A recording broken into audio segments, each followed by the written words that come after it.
Hello vlog, it's Catherine and I am doing my video. It's been a while. We had fall break and now I'm back. I'm ready for it. So let's get into it. So this week on the day one of our week, we started working on our UDL lesson plans. I'd already started working on mine because I'm using mine for this class as well as my methods class. So I'm doing a science lesson on properties of matter.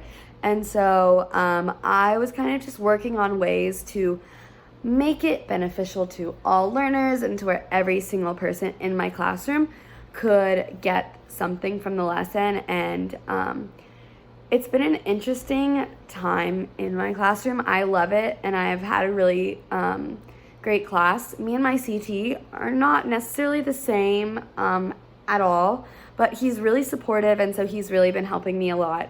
The one thing that I would say I'm the most worried about for my lesson is I have a student who really does not speak any English, and so I've been working with him a little bit, and I know some Spanish, but not really that much Spanish. But so I've been working with him, so I think we've kind of paired a bit and created a better bond. However, I'm still just nervous for him engaging my lesson because a lot of times my CT will not really find ways to help him access the information as much just because he's the only one. And so I think he just kind of it's he'll get it eventually, which is not the best method, I would say. But so I've been thinking about ways to do that. So I'm going to definitely be having a lot of visuals in my lesson plan. I want to have kind of graphic organizers to where they're able to draw things, they're able to write things kind of however they want. And I'm also going to be using a zoom in box to look at the different molecules floating around in ice, water, and water vapor.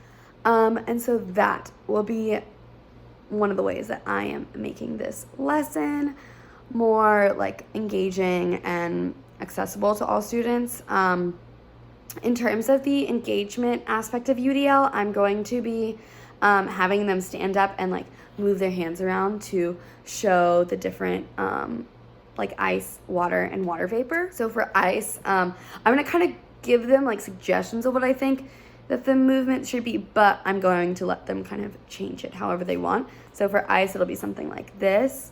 And then for water, it'll be something kind of like this. And then gas is going to be whoa. So, it'll be really fun. I think they'll enjoy it. And that'll just kind of be a way for them to move around. And especially my ELL student, he will be able to kind of visually see that and kinesthetically experience what we're talking about and see things on the board and connect it with physical movements, which I think could be beneficial for him. And honestly, also all of my students, I think I've seen in class that they do a lot of movements and they really enjoy doing that, and it helps them kind of remember things. And I've seen them when they're thinking about it, going over those hand movements again to kind of remind themselves. So I think that'll be a good strategy for them to use. So for Thursday, we talked a lot about SLDs, and then I really enjoyed doing the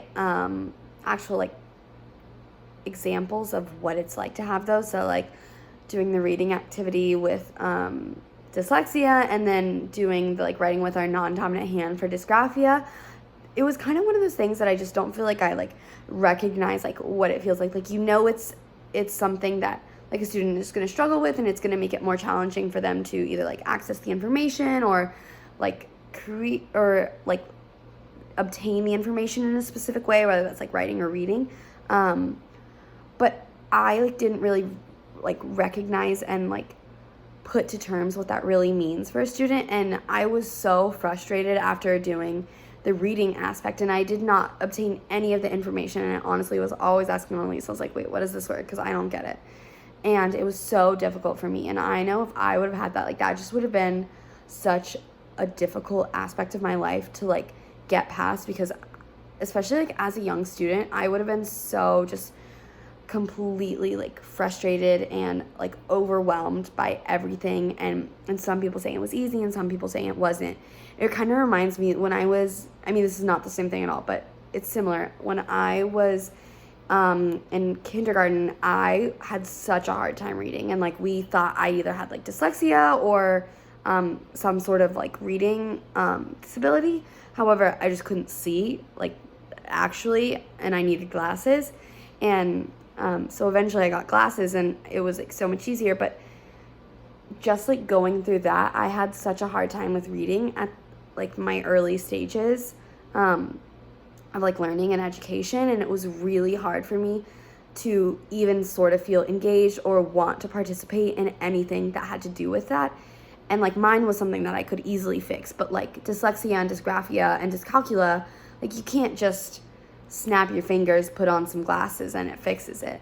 Obviously, like using colored paper or using like these matte like screen things can be helpful, or like typing for students with dysgraphia, but it's not something that's just as easy of a fix as like putting on glasses. And like to know that like how frustrating that must make like a kindergartner, first grader, even all the way up to like a senior in high school, senior in college, like that would just be so frustrating to have to deal with. And when teachers aren't willing to make adaptations and, you know, help their students access the information in different ways, it's very frustrating to see. And I know as a student, I was really frustrated, not even necessarily with my teachers, just in general. And so that's something to think about. Anyway, thank you for listening to my vlog once again. I really enjoyed this week's learning, and I really enjoyed being able to like actually try out the things and like kind of get a feel for what it was like. Peace out, vlog.